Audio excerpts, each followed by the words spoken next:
अस्सलाम वालेकुम dear students, कैसे हो आप लोग। उम्मीद है कि आप सब लोग बिल्कुल ठीक ठाक होंगे। तो आज की इस वीडियो में इंशाल्लाह हम लोग केमिस्ट्री की क्विक रिवीजन सीरीज़ जो है वो स्टार्ट करने वाले हैं। इससे पहले हम लोगों ने जो है बायोलॉजी को क्विकली रिवाइज कर लिया था। अगर आप लोगों ने वो सीरीज़ नहीं देखी तो उनके लिंक्स मैं आप लोगों को डिस्क्रिप्शन बॉक्स में दे दूँगा, आप लोग जाके वो देख सकते हो। बेसिकली उस सीरीज़ में ये किया था हम लोगों ने कि आप लोग उस एक वीडियो को देख कर चाहे वो विद इन 30 मिनट्स आप लोग बायोलॉजी का एक चैप्टर रिवाइज कर सकते थे। तो इसी तरह से हम लोग चाहे वो केमिस्ट्री की क्विक रिवीजन सीरीज़ भी जो है वो स्टार्ट करने वाले हैं। इंशाल्लाह आप लोगों को मज़ा आएगा। अब बायोलॉजी का ये सीन था कि बायोलॉजी में देखो आप लोगों के पास जो है वो MCQs डायरेक्ट आते हैं। लाइक आप लोगों ने जो टेक्स्ट पढ़ा है, जो चीज़ें पढ़ी हैं वो एज इट इज़ पूछी जाती हैं। लेकिन केमिस्ट्री के अंदर ऐसा नहीं होता। केमिस्ट्री में आप लोगों से एप्लीकेशन बेस्ड MCQs जो है वो पूछे जाते हैं। अब एप्लीकेशन बेस्ड MCQs कुछ लोगों को तो समझ आ गई होगी, लेकिन जिन लोगों को समझ नहीं आई तो उन लोगों के लिए मैं एक आसान एग्जांपल देता हूँ। देखो डेंसिटी और मास का जो आपस में डायरेक्ट रिलेशन होता है, ठीक है। Density is directly proportional to mass. अब MCQ में आपसे ये नहीं पूछेगा कि डायरेक्ट रिलेशन होता है, इनवर्स रिलेशन होता है, क्या होता है। वो आप लोगों को एक MCQ बना कर देगा, एक सिनेरियो देगा। फॉर एग्जांपल वो आप लोगों से बोलेगा कि दो बॉडीज़ हैं, उनके मैसेज हैं M1 एंड M2। M1 का मैस ज़्यादा है M2 से, तो आप लोग बताओ कि डेंसिटी किसकी ज़्यादा होगी। तो ऑब्वियसली डेंसिटी M1 की ज़्यादा होगी, M1 की ज़्यादा होगी क्योंकि उसका मैस ज़्यादा है। तो मेरे कहने का मतलब ये है कि केमिस्ट्री के अंदर आप लोगों से एप्लीकेशन बेस्ड MCQs पूछे जाते हैं और यही होते हैं एप्लीकेशन बेस्ड MCQs, ठीक है। लाइक आप लोगों से चीज़ें जो आप लोग टेक्स्ट में पढ़ते हो वो डायरेक्ट एज इट इज़ नहीं पूछी जाती, उसका एक सिनेरियो बना के आप लोगों को दिया जाता है जो कि आप लोगों ने सॉल्व करना होता है, ठीक है। तो केमिस्ट्री में भी यही सीन होगा कि आप लोगों ने क्या करना है, पहले इस वीडियो को देख लेना है। इससे आप लोगों के काफ़ी ज़्यादा कॉन्सेप्ट्स, काफ़ी ज़्यादा चीज़ें, काफ़ी ज़्यादा पॉइंट्स क्लियर हो जाएंगे। उसके बाद आप लोगों ने बुक देखनी है या आप लोगों के पास एकेडमी के नोट्स हैं तो आप लोग वो देख लो, आप लोगों की मर्ज़ी है। लेकिन जो मेन चीज़ है एट द एंड आप लोगों ने MCQs की प्रैक्टिस लाजमी करनी है, क्योंकि एप्लीकेशन बेस्ड MCQs में परफेक्शन के लिए आप लोगों को MCQs की प्रैक्टिस लाजमी करनी पड़ेगी, ठीक है। विदाउट प्रैक्टिसिंग MCQs आप लोग MCQs सॉल्व नहीं कर सकोगे अपने मेन टेस्ट में, ठीक है। सो प्रैक्टिस आप लोगों ने लाजमी करनी है केमिस्ट्री की। So without any wasting further time हम लोग चलते हैं अपनी वीडियो की तरफ। तो चैप्टर नंबर 1 से स्टार्ट करते हैं, स्टोइचियोमेट्री से। अब देखो बिल्कुल एक बेसिक से पॉइंट से स्टार्ट करते हैं। स्टोइचियोमेट्री में हम लोग क्या करते हैं, केमिकल इक्वेशंस को स्टडी करते हैं, केमिकल रिएक्शंस को स्टडी नहीं करते। अब यहाँ से भी MCQ आ सकता है। आप लोगों से क्वेश्चन कर सकते हैं कि stoichiometry deals with option A with the study of chemical equation and chemical reaction, chemical equation not chemical reaction, या chemical reaction not chemical equation, neither chemical reaction nor chemical equation. तो आप लोगों को पता होना चाहिए कि हम लोग स्टोइचियोमेट्री में क्या करते हैं, केमिकल इक्वेशंस को स्टडी करते हैं, केमिकल रिएक्शंस को स्टडी नहीं करते। सो ये आप लोगों का एक MCQ पॉइंट जो है वो बन गया। अब उसके बाद कुछ बेसिक चीज़ें हैं जो आप लोग 9-10 से पढ़ते आ रहे हैं, तो इन चीज़ों को हम लोग यहाँ पे डिस्कस नहीं करेंगे। हम लोग कोशिश करेंगे कि आगे जो मतलब हमारे लेवल की चीज़ें हैं उनको कवर करें, ठीक है। सो आप लोगों ने ये डेफिनेशन वीडियो को पास करके पढ़ लेनी है। प्योर सब्सटेंस क्या होता है, इम्प्योर सब्सटेंस क्या होता है, कंपाउंड क्या होता है, एलिमेंट क्या होते हैं, ये चीज़ें आप लोगों को पता हैं ऑलरेडी, लेकिन फिर भी आप लोग खुद इस वीडियो को पास करके पढ़ लें। नेक्स्ट हम लोग चलते हैं स्टेट्स ऑफ मैटर। ये वही स्टेट्स हैं जो आप लोग 9-10 से पढ़ते आ रहे हैं। हम लोग कोशिश करेंगे कि इनको भी स्किप करें क्योंकि ये बहुत बेसिक चीज़ें हैं। अगर हम लोग इन चीज़ों पर टाइम वेस्ट करेंगे तो हमारी आगे जो इंपॉर्टेंट कॉन्सेप्ट्स हैं तो वो रह जाएंगे, ठीक है। सो हम लोग कोशिश करेंगे जो इंपॉर्टेंट चीज़ें हैं उनकी तरफ फ़ौरन जो है वो मूव ऑन करें। लेकिन स्टेट ऑफ मैटर में आप लोग को से एक MCQ पूछा जा सकता है कि DNA जो है वो उसकी स्टेट कैसी है, वो सॉलिड है, लिक्विड है, गैस है, प्लाज्मा है या लिक्विड क्रिस्टल है। तो DNA जो है वो लिक्विड क्रिस्टल होता है, ठीक है। ये दूसरा MCQ आप लोगों ने जो है वो क्लियर कर लिया। अब नेक्स्ट आप लोगों के पास 4 इंपॉर्टेंट टर्मिनोलॉजीज़ हैं बेसिकली। अब यहाँ से इन टर्मिनोलॉजी से डायरेक्टली आप लोगों के पास MCQ नहीं आएगा, लेकिन आप लोग इन टर्मिनोलॉजीज़ को जब डिफरेंट MCQs की स्टेटमेंट्स में देखेंगे तो आप लोगों को फ़ौरन उस MCQ का मतलब समझ आ जाएगा, ठीक है। मेरे कहने का मतलब ये है कि अब ये जो हम लोग टर्मिनोलॉजी पढ़ेंगे, ग्राम एटम, ग्राम मॉलिक्यूल या ग्राम फार्मूला या ग्राम आयन, तो इनसे डायरेक्टली आप लोगों से MCQs वो लोग नहीं पूछ सकते। लेकिन जब यही टर्मिनोलॉजीज आप लोगों के पास न्यूमेरिकल टाइप MCQs में आती हैं तो वहाँ पे फिर आप लोगों को तब जाके उस MCQ का मतलब समझ आता है, तब आप लोग उसको सॉल्व कर सकते हो। अब अगर एक स्टूडेंट है उसे पता ही नहीं है कि ग्राम फार्मूला क्या होता है या ग्राम आयन क्या होता है, तो वो किस तरह से एक न्यूमेरिकल को सॉल्व करेगा। तो ये टर्मिनोलॉजीज आप लोगों को जो है वो उन MCQs की स्टेटमेंट्स को समझने में जो है वो हेल्प आउट करेंगी, ठीक है। सो फर्स्ट अब हमारे पास है जी ग्राम एटम। जब भी हम लोग एटॉमिक मास को एक्सप्रेस करेंगे ग्राम्स के अंदर तो उसे हम लोग ग्राम एटम बोलेंगे, ठीक है। ग्राम एटम को हम लोग ग्राम एटॉमिक मास भी कह सकते हैं और मोल भी कह सकते हैं। एग्जाम्पल्स की तरफ आते हैं। देखो ऑक्सीजन एटम में हमारे पास कितने उसके एटॉमिक मास होते हैं, 16 होते हैं ना। जब इन्हीं 16 को हम लोग ग्राम्स में एक्सप्रेस करेंगे ना तो ये हमारे पास ग्राम एटम बन जाएगा। इसी तरह से हाइड्रोजन में हमारे पास कितने एटॉमिक मास होते हैं, 1.008 होते हैं ना। जब इसी 1.008 को हम लोग ग्राम्स में एक्सप्रेस करेंगे या ग्राम्स में लिखेंगे तो हमारे पास वो ग्राम एटम बन जाएगा। नेक्स्ट हमारे पास है जी ग्राम मालिक्यूल। जब भी हम लोग मालिक्यूलर मास को एक्सप्रेस करेंगे ग्राम्स के अंदर तो हमारे पास ग्राम मालिक्यूल बन जाएगा। ठीक है, देखो हमारे पास ऑक्सीजन का जो मालिक्यूल है, एटम की बात नहीं हो रही है, अब मालिक्यूल की बात हो रही है। ठीक है, ऑक्सीजन के एक एटम में 16 होते हैं, ठीक है, एटॉमिक मास। और अब ऑक्सीजन मालिक्यूल है, ठीक है, O2 की बात हो रही है। तो 32 को जब हम लोग चाहे वो एक्सप्रेस करेंगे ग्राम्स के अंदर तो ये मालिक्यूलर या ग्राम मालिक्यूल बन जाएगा। इसी तरह से नाइट्रोजन का भी यही सीन है। नेक्स्ट हमारे पास है जी ग्राम फार्मूला। जब हम लोग फार्मूला मैथ्स को एक्सप्रेस करेंगे ग्राम्स के अंदर तो उसे हम लोग जो है वो ग्राम फार्मूला या फार्मूला ग्राम बोलेंगे। ठीक है, फॉर एग्जांपल अब NaCl है, सोडियम क्लोराइड। सोडियम में का कितना एटॉमिक मास होता है, 23, और क्लोराइड का 35.5। इनको प्लस करो तो ये 58.5 बनता है। जब इसी 58.5 को आप लोग ग्राम में जो है वो एक्सप्रेस करोगे तो आप लोगों के पास ग्राम फार्मूला बन जाएगा। इस तरह से CaCO3 का भी आप लोग इसी तरह से करोगे। ठीक है, नेक्स्ट आप लोगों के पास है जी ग्राम आयन। जब आयोनिक मास को आप लोग एक्सप्रेस करोगे ग्राम्स के अंदर तो आप लोगों के पास वो ग्राम आयन बन जाएगा या आयोनिक ग्राम बन जाएगा। ठीक है, फॉर एग्जांपल हमारे पास जो है वो सोडियम के एक आयन में कितने होते हैं मास, 23 होता है। जब इसी 23 को आप लोग ग्राम्स में जो है वो एक्सप्रेस करोगे तो ये आप लोगों के पास ग्राम आयन बन जाएगा। ठीक है, इस तरह उसने हाइड्रोजन की एग्जांपल भी दी है।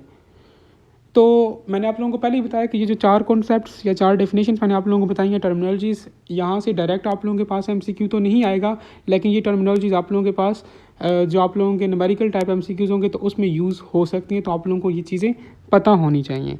अब नेक्स्ट आप लोगों के पास यहाँ पर कुछ स्टैंडर्ड वैल्यूज़ हैं। ठीक है, standard pressure and temperature, room temperature and pressure. तो ये भी वैल्यूज़ डायरेक्टली आप लोगों से MCQs में नहीं पूछी जाती, लेकिन MCQs में इन वैल्यूज़ का यूज़ होता है। फॉर एग्जांपल आप लोगों के पास आगे जाकर आप लोग 4th चैप्टर में जो है वो जनरल गैस इक्वेशन पढ़ोगे। ठीक है, PV = nRT। तो ये वैल्यूज़ वहाँ पर भी यूज़ होंगी। बाकी भी आप लोगों की जो फर्स्ट ईयर की फिजिकल केमिस्ट्री है उसमें डिफरेंट न्यूमेरिकल्स आएंगे तो वहाँ पे आप लोग इन वैल्यूज़ को यूज़ करोगे। ठीक है, अब स्टैंडर्ड टेम्परेचर एंड प्रेशर की सबसे पहले बात कर लेते हैं। तो हमारे पास जो स्टैंडर्ड टेम्परेचर और प्रेशर है, टेम्परेचर जो है वो 0 डिग्री सेंटीग्रेड है। अगर हम लोग केल्विन स्केल पे देखें तो ये 273 बनता है, और फ़ारेनहाइट स्केल पे देखें तो ये 320 बनता है। ठीक है, और स्टैंडर्ड प्रेशर की बात करें तो वो 1 ATM जो है वो स्टैंडर्ड प्रेशर है। अगर आप लोग इसको पास्कल में देखते हो या न्यूटन पर मीटर स्क्वायर में देखते हो तो ये जो है वो 10, 13, 25 बनता है। बाकी यूनिट्स में भी यहाँ पर गिवन है, आप लोग बाकी यूनिट्स में भी देख सकते हो। ठीक है, ये PSI भी इंपॉर्टेंट यूनिट है। PSI में अगर हम लोग देखें तो हमारे पास जो स्टैंडर्ड प्रेशर है वो 14.7 बनता है। टार में देखें तो ये 760 बनता है। तो आप लोगों ने इन वैल्यूज़ को याद करना है। डायरेक्टली यहाँ से MCQs तो नहीं आते, लेकिन यही वैल्यूज़ आप लोगों के MCQs में जो है वो यूज़ होती हैं। इस तरह से रूम टेम्परेचर एंड प्रेशर की बात करें तो हमारे पास जो रूम टेम्परेचर है वो 25 डिग्री है। अगर इसको हम लोग केल्विन में देखें तो ये 298 बनता है, और फ़ारेनहाइट में देखें तो ये 77 बनता है। प्रेशर की बात करें तो हमारे पास जो रूम प्रेशर है वो 1 ATM है। ठीक है, तो ये वैल्यूज़ मैंने आपसे पहले भी कहा कि ये डायरेक्टली यहाँ से MCQ नहीं आता, लेकिन ये वैल्यूज़ MCQs में यूज़ होती हैं, लिहाजा आप लोगों को ये लाजमी पता होनी चाहिए। नेक्स्ट हमारे पास मोलर मास। अब volume occupied by 1 mole of the substance at the certain temperature and pressure, तो उसे हम लोग जो है वो मोलर वॉल्यूम बोलते हैं। ठीक है, अब molar volume of gas at standard temperature and pressure कितना है, 22.4 डेसीमीटर क्यूब पर ml। और अगर हम लोग रूम टेम्परेचर और प्रेशर पर देखें मोलर वॉल्यूम को, ठीक है, किसी गैस का, तो वो 24 डेसीमीटर क्यूब पर ml है। ठीक है, तो ये वैल्यूज़ भी आप लोगों के पास डिफरेंट न्यूमेरिकल्स में जो है वो यूज़ होती हैं। ठीक है, नेक्स्ट है जी स्टेचोमेट्री। ठीक है, स्टेचोमेट्री जो है वो बेसिकली ये एक लैटिन वर्ड है। ठीक है, स्टेचोस जिसका मतलब है एलिमेंट्स और मेट्री मतलब मेजरमेंट। ठीक है, स्टेचोमेट्री जो है वो basically it is the quantitative study of reactants and products. ठीक है, इसमें कोई MCQ पॉइंट नहीं है, जस्ट सिंपल डेफिनेशन है। अब नीचे जो है वो एक इम्पॉर्टेंट चीज़ है। ठीक है, 1 AMU जो है वो उसकी डेफिनेशन लिखी है कि basically 1 AMU is a mass exactly equal to 1/12 of the mass of the carbon 12। ठीक है, तो ये 1 AMU की डेफिनेशन आप लोगों को पता होनी चाहिए। ठीक है, नेक्स्ट है 1 AMU के नीचे वैल्यू गिवन है 1.67 इंटू 10⁻24 ग्राम्स। बाकी यूनिट्स में भी गिवन है, ये आप लोग खुद देख लें, ठीक है। अब यहाँ पे एक बहुत ही इंपॉर्टेंट पॉइंट है कि कहता है कि carbon 12 is one of the isotope of carbon that has been used or taken as an standard. तो आप लोगों से क्वेश्चन कर सकते हैं कि कार्बन का कौन सा ऐसा आइसोटोप है जिसको हम लोग जो है वो एज एन स्टैंडर्ड यूज़ करते हैं। तो जो कार्बन 12 होता है तो उसे हम लोग जो है वो एज एन स्टैंडर्ड यूज़ करते हैं।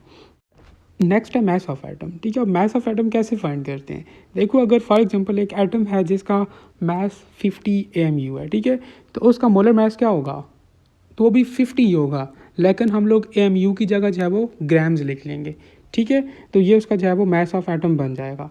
अब फॉर एग्जांपल अगर वो आपसे बोलता है कि आप लोग फाइंड करो मास of n number of atoms, तो जस्ट जितने n नंबर आप लोगों से पूछता जाएगा आप लोगों ने स्टैंडर्ड वैल्यू के साथ मल्टीप्लाई करते जाना है। अब ये आप लोगों को जो है वो नेक्स्ट आगे जो एग्जांपल दी गई है उसमें जो है वो अच्छी तरह से समझ आ जाएगा। देखो, बचपन में हम लोग अक्सर वो क्वेश्चन सॉल्व करते हैं कि फॉर एग्जांपल अगर एक पेंसिल 10 रुपये की है तो 5 पेंसिल्स कितने की हो जाएंगी। तो ये बिल्कुल वही हिसाब है, आप लोग एग्जांपल में देख सकते हो। कहते हैं कि what is the mass of 10 atoms of oxygen. अब अगर किसी बंदे को एक एटम ऑफ ऑक्सीजन का पता हो तो ऑब्वियसली 10 का वो इजीली फाइंड कर लेगा ना, मल्टीप्लाई करके 10 के साथ, ठीक है। देखो, 1 एटम ऑफ ऑक्सीजन में कितने होते हैं? 16 AMUs होते हैं। उसने 10 का पूछा हुआ है, जस्ट आप लोग 10 को 16 के साथ मल्टीप्लाई कर लो, ठीक है। तो ये बच्चों वाले क्वेश्चन है, लेकिन स्टूडेंट्स कन्फ्यूज़ होते हैं, उनको पता नहीं होता। तो अगर आप लोग इनको मतलब इस तरह से लेके चलोगे तो ये आप लोगों के लिए बिल्कुल हलवा होगा, ठीक है। स्टोइचियोमेट्री इतनी मुश्किल नहीं है। नेक्स्ट है मास ऑफ मॉलिक्यूल। अब अगर फॉर एग्जांपल एक मॉलिक्यूल है जिसका मॉलिक्यूलर मास 15 AMU है, ठीक है, तो उसका मोलर मास क्या होगा? वो भी 50 होगा, लेकिन जस्ट हम लोग उसको क्या करेंगे, ग्राम्स में जो है वो कन्वर्ट कर लेंगे, ठीक है। नेक्स्ट कहते हैं कि molecular mass of oxygen is 32 AMU, so its molar mass is 32 gram, ठीक हो गया। नेक्स्ट आप लोगों के पास है जी mass of n number of molecules. तो जस्ट ये वही है कि जितने आप लोगों के नंबर्स रिक्वायर्ड हैं आप लोगों ने जो है वो स्टैंडर्ड के साथ मल्टीप्लाई करते जाना है, दैट इज़ इट, ठीक है। नेक्स्ट हमारे पास कहता है कि these are molecules but in case of atoms the unit must be AMU, if they are n number of moles then the unit must be in grams. कहते हैं कि अगर हमारे पास जो है वो बात हो रही हो मॉलिक्यूल्स की तो हम लोग AMU यूनिट लिखेंगे, ठीक है, यूनिट AMU यूज़ करेंगे। अगर एटम्स की बात हो रही है या मोल्स की बात हो रही है तो फिर हम लोग जो है वो ग्राम्स यूज़ करेंगे यूनिट, ठीक है। तो ये आप लोगों को पता होना चाहिए। नेक्स्ट कहते हैं कि when mass in AMU is given and number of atoms are required. कहते हैं अगर हमारे पास जो है मैथ्स गिवन हो और आपसे बोले कि नंबर ऑफ एटम्स जो है वो फाइंड करो, तो नंबर ऑफ एटम्स हम लोग कैसे फाइंड करेंगे? Number of atoms is equal to mass which is in AMU divide by उसका एटॉमिक मास। तो यहाँ से क्वेश्चन बन सकते हैं, आप लोगों से नंबर ऑफ एटम्स कैलकुलेट करवाए जा सकते हैं, ठीक है।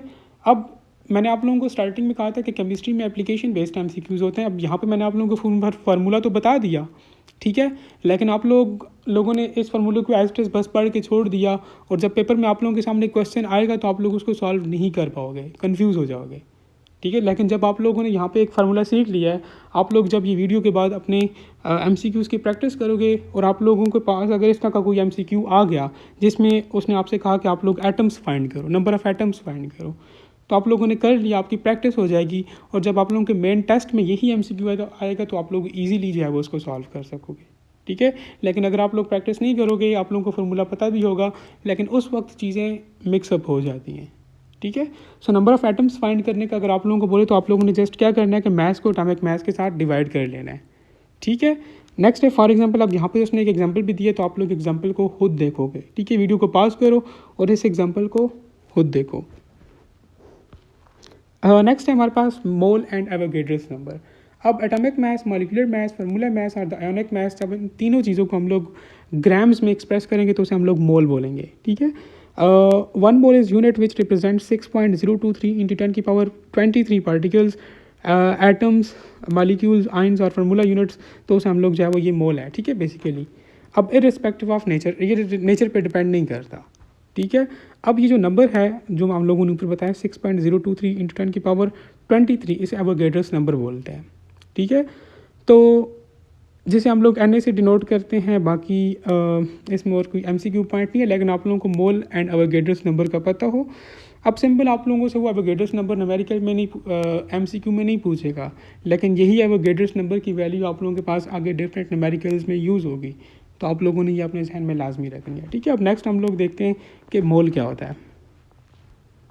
अब मोल जो है वो कैलकुलेट करने के लिए आप लोगों के पास यहाँ पे डिफरेंट फार्मूलाज हैं, ठीक है। 3 मेजर हमारे पास फार्मूलाज हैं मोल कैलकुलेट करने के, ठीक है। आप लोगों के पास डिफरेंट सिनेरियोज आ सकते हैं, तो आप लोगों ने स्टेटमेंट के अकॉर्डिंग इन फार्मूलाज को यूज़ करना है, ठीक है। अगर आप लोगों के पास जो है वो ग्राम्स गिवन हुए, ठीक है, तो आप लोगों ने ये फर्स्ट फार्मूला जो है वो यूज़ करना है, number of moles equal to mass in gram divide by molar मास।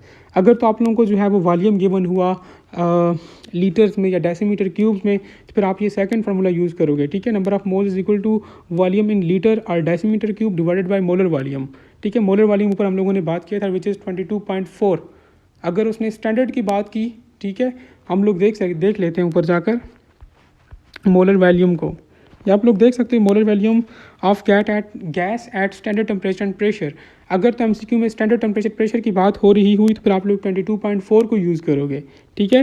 लेकिन अगर वहाँ पर एमसीक्यू में जो है वो रूम टेम्परेचर एंड प्रेशर की बात हो रही हुई तो फिर आप लोग 24 को यूज़ करोगे, ठीक है। तो आप लोगों ने इन दो चीज़ों को जो है वो लाजमी जहन में रखना है, तो तब आप लोग जो है वो ये वैल्यू पुट करोगे, अदरवाइज़ आपका आंसर जो है वो ठीक नहीं आएगा। अगर आप लोगों ने इन चीज़ों को नोट ना किया कि आप लोगों से वो स्टैंडर्ड का पूछ रहा है या रूम टेम्परेचर प्रेशर का पूछ रहा है, तो एमसीक्यू गलत हो सकता है, ठीक है। नेक्स्ट थर्ड फार्मूला है number of moles equal to number of particles divide by Avogadro's number. अगर तो आप लोगों को स्टेटमेंट में नंबर ऑफ पार्टिकल्स गिवन है, तो आप लोग फिर थर्ड फार्मूला को यूज़ करोगे। एवोगैड्रोस नंबर कॉन्स्टेंट है, ये हो सकता है कि आप लोगों को न्यूमेरिकल में ना दिया हो, इसीलिए मैंने आपको बोला कि एवोगैड्रोस नंबर की वैल्यू को आप लोग याद कर लो, ठीक है। देखो मोलर मास आप लोगों को कम से कम जो हमारे पास कॉमन एलिमेंट्स हैं उनका तो पता होना चाहिए, ठीक है। लाजमी नहीं है कि आप लोगों को जो है वो स्टेटमेंट में मोलर मास गिवन हो। अब नेक्स्ट हमारे पास मोलर वॉल्यूम है। सेकंड फार्मूले की बात करूँ, देखो मोलर वॉल्यूम के लिए दो वैल्यूज़ हैं, एक स्टैंडर्ड टेम्परेचर प्रेशर पर और एक रूम टेम्परेचर प्रेशर पर। तो ये दोनों वैल्यूज़ आप लोगों ने लाजमी याद करनी है। और थर्ड फार्मूले में एवोगैड्रोस नंबर की बात हो रही है, तो एवोगैड्रोस नंबर की वैल्यूज़ आप लोगों को पता होनी चाहिए।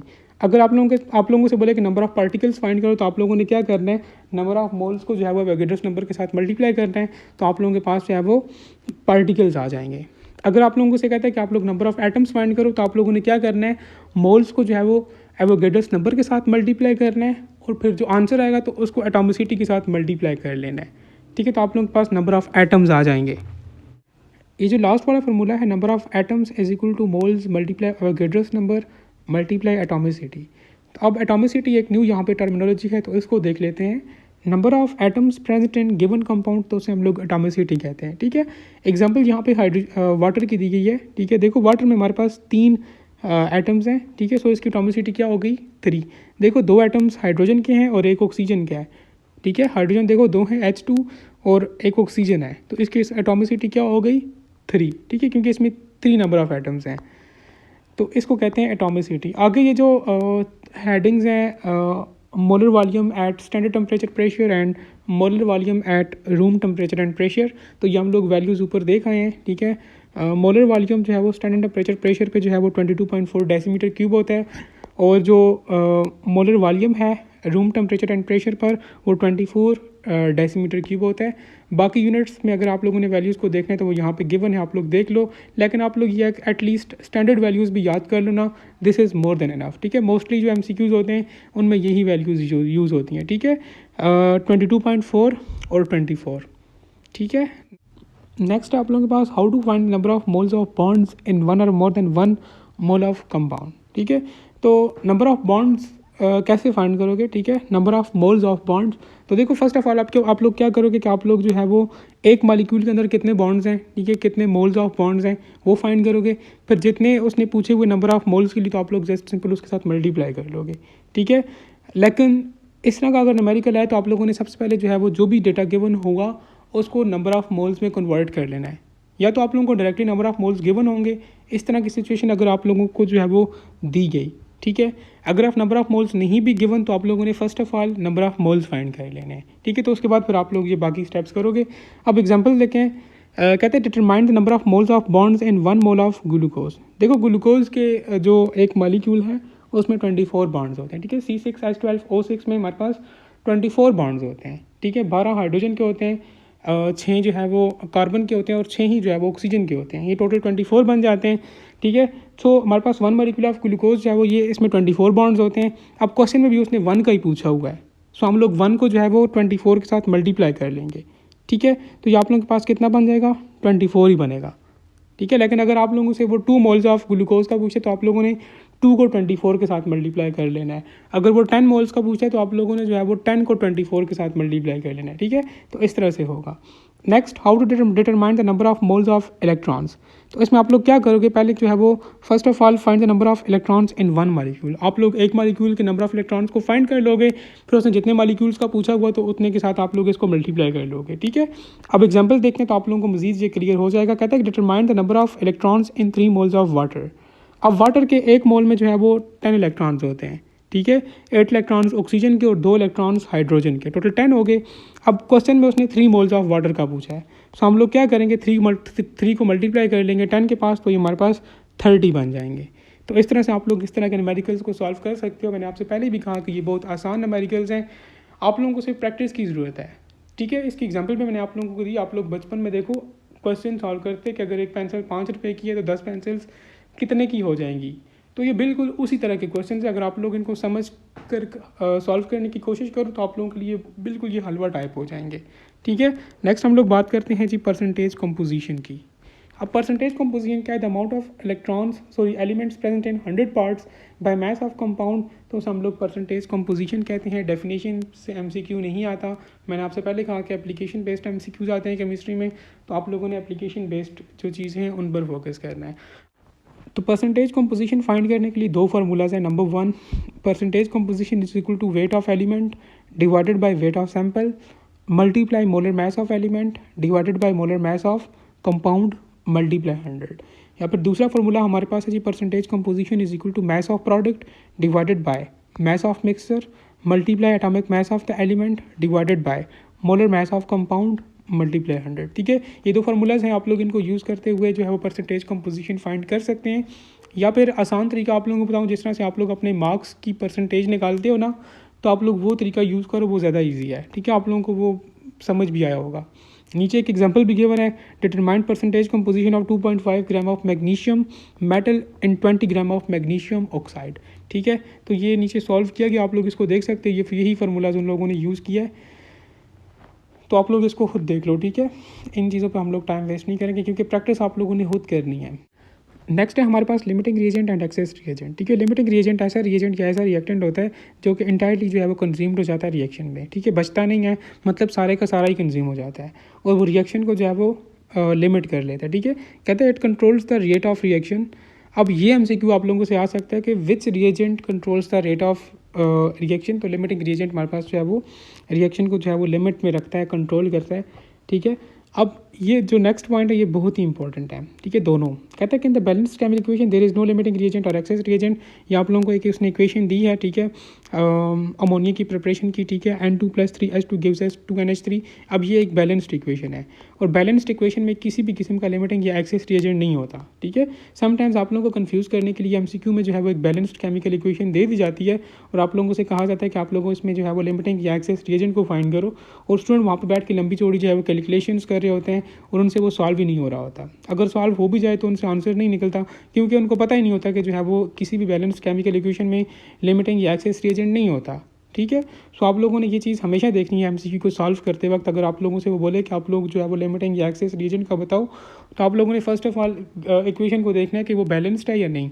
अगर तो इक्वेशन बैलेंस्ड है तो फिर आप लोगों ने क्या करना है कि डायरेक्टली जो है वो आंखें बंद करके कहना है कि इसमें किसी भी किस्म का लिमिटिंग या एक्सेस रिएजेंट नहीं है, क्योंकि आप लोगों ने पढ़ा हुआ है कि किसी भी बैलेंस्ड केमिकल इक्वेशन में लिमिटिंग या एक्सेस रिएजेंट नहीं होता, ठीक है। अगर तो जो है वो इक्वेशन बैलेंस्ड नहीं है तो फिर आप लोगों ने क्या करना है कि लिमिटिंग और एक्सेस रिएजेंट को जो है वो फाइंड करना है। कैसे फाइंड करना है वो आगे जाके हम लोग देखेंगे, ठीक है। अब नेक्स्ट है कहता है कि if the number of moles mass और volumes is not given again there is no limiting और एक्सेस रिएजेंट, ठीक है। अगर आप लोगों के पास मोल्स ही नहीं गिवन, वॉल्यूम नहीं गिवन, ठीक है, या मास नहीं गिवन, तो आप लोगों ने जो है वो उस सूरत में भी जो है वो लिमिटिंग या एक्सेस रिएजेंट फाइंड नहीं कर सकते, ठीक है। सो आप लोगों को अगर कोई इस तरह की सिचुएशन दी गई है कि उसमें ये चीज़ें गिवन ही नहीं है, तो आप लोगों ने सिंपली बोलना है कि इसमें किसी भी किस्म का लिमिटिंग या एक्सेस रिएजेंट नहीं है। तो नेक्स्ट हम लोग देख लेते हैं कि आप लोगों ने जो है वो लिमिटिंग या एक्सेस रिएजेंट कैसे फाइंड करना है, ठीक है। तो देखो लिमिटिंग या एक्सेस रिएजेंट फाइंड करने के लिए सबसे पहले आप लोगों के पास जो गिवन डेटा होता है उसको आप लोगों ने देखना होता है कि लाइक वो किस फॉर्म में गिवन है। क्या मोल्स की फॉर्म में गिवन है? अगर तो वो मोल्स की फॉर्म में नहीं गिवन तो आप लोगों ने फर्स्ट ऑफ ऑल डेटा को जो है वो मोल्स की फॉर्म में जो है वो लेकर आना है, ठीक है, ठीक है। मोल्स में कन्वर्ट कर देना है डेटा को। फिर जो है वो आप लोगों ने क्या करना है कि जो आप लोगों को इक्वेशन गिवन है उसको जो है वो कंपेयर करना है उनके मोलर मैसेस को और इन चीज़ों को। फिर आप लोगों ने देखना कि वो रिएक्टेंट जो कि लीस्ट प्रोड्यूस कर रहा है तो हमारे पास वो लिमिटिंग रिएजेंट होगा ऑब्वियसली, और जो एक्सेस प्रोड्यूस कर रहा है तो वो एक्सेस रिएजेंट होगा। ठीक है, आप लोगों के पास यहाँ पे उसने एक एग्जांपल दिया है, 28 gram of iron reacts with 24 gram of sulphur to produce iron sulphide, so what would be the limiting reagent. ये आप लोगों का टास्क है, आप लोगों ने कमेंट्स में बताना है कि लाइक इस कंडीशन में लिमिटिंग रिएजेंट कौन सा होगा। ठीक है, अगर हम लोग 28 ग्राम ऑफ आयरन को रिएक्ट करवाएं 24 ग्राम ऑफ सल्फर के साथ और एज अ रिजल्ट हमारे पास आयरन सल्फेट बनता है, ठीक है, तो इसमें आप लोगों ने लिमिटिंग रिएजेंट का बताना है। नेक्स्ट एक्सेस रिएजेंट क्या होता है, it is the reactant which is not completely consumed in the reaction, तो उसे हम लोग जो है वो एक्सेस रिएजेंट कहते हैं। ठीक है, जो कम्प्लीटली कंज्यूम्ड हो जाता है तो उसे हम लोग लिमिटिंग कहते हैं, वो रिएक्शन को लिमिट कर लेता है, रेट ऑफ रिएक्शन को कंट्रोल कर लेता है। और जो कम्प्लीटली जो है वो कंज्यूम नहीं होता, रिएक्शन कंप्लीट होने के बाद भी वो अगर रिएक्टेंट बच जाता है तो उसको हम लोग एक्सेस रिएजेंट कहते हैं। नेम से इंडिकेट कर रहा है, इसमें कोई लॉजिक साइंस नहीं है कि मैं आप लोगों को जो है बहुत डीपली जाके बताऊँ। ठीक है, अब नेक्स्ट है हमारे पास यील्ड। अब what is yield, it is the amount of product produced after the completion of reaction. जब भी रिएक्शन कंप्लीट होता है तो आखिर में हमारे पास जो अमाउंट ऑफ प्रोडक्ट बस बनती है तो उसे हम लोग यील्ड कहते हैं। अब यील्ड हमारे पास दो तरह की होती है, एक एक्चुअल यील्ड होती है और एक थ्योरेटिकल यील्ड होती है। Actual yield it is the amount of product calculated on the basis of experiment. जब एक्सपेरिमेंट की बेसिस पे हम लोग जो है वो कैलकुलेट करते हैं अमाउंट ऑफ प्रोडक्ट को तो उसे हम लोग जो है वो एक्चुअल यील्ड कहते हैं। लेकिन अगर हम लोग जो है वो अमाउंट ऑफ प्रोडक्ट को कैलकुलेट करें on the basis of balanced chemical equation तो उसे हम लोग जो है वो थ्योरेटिकल यील्ड बोलते हैं। ठीक है, तो ये भी आप लोगों को पता होना चाहिए, समटाइम्स इसकी डेफिनेशंस MCQ में आ सकती है। अब नेक्स्ट एक इंपॉर्टेंट चीज़ है कि एक्चुअल यील्ड हमारे पास हमेशा थ्योरेटिकल यील्ड से कम होती है।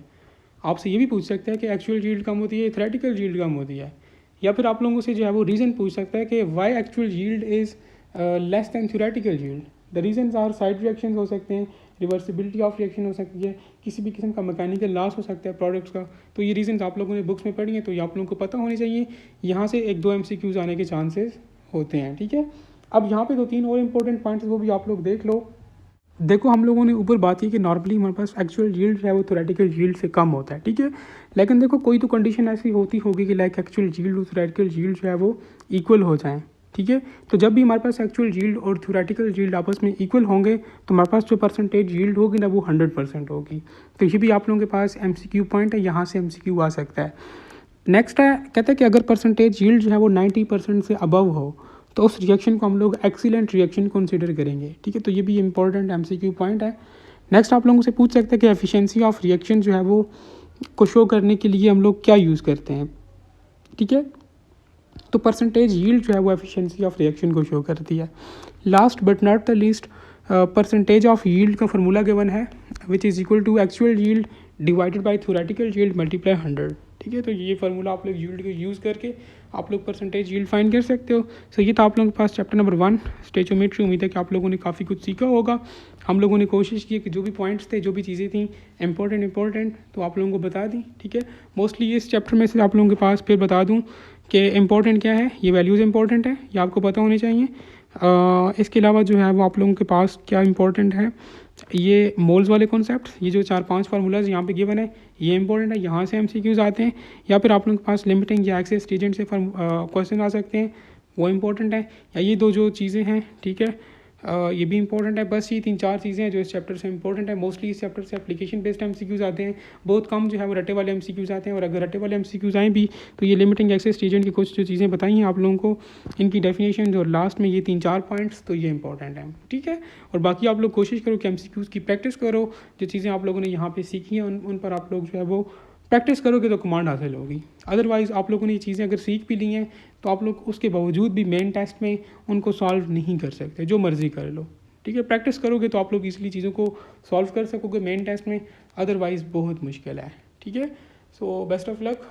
और इंशाल्लाह इस तरह से हम लोग नेक्स्ट केमिस्ट्री की सीरीज़ भी जो है वो कंटिन्यू करेंगे। And thank you.